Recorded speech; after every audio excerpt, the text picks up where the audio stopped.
திராட்சை ரசம் தீந்துடுச்சான். எல்லாம் காலி ஆயிடுச்சு. ஒரு சொட்டு கூட மீதி இல்ல. இதை ஏன் என்கிட்ட சொல்றீங்க? திருமண கொண்டாட்டத்தை இப்படி முடிக்க முடியாது. அம்மா, என்னோட வேலை இன்னும் வரல. இப்போ இல்லனா எப்போ? தயவு செஞ்சு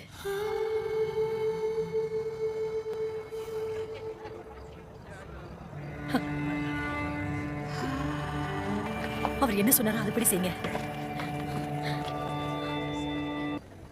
விளிம்பு வரைக்கும் ஜாடிகள்ல தண்ணீரை நிரப்புங்க. ஏன்? அவர் சொன்னதை கேட்டல. தண்ணியை நிரப்ப ஆரம்பிங்க சீக்கிரம். நான் ஆயத்தமா இருக்கிற பிதாவே.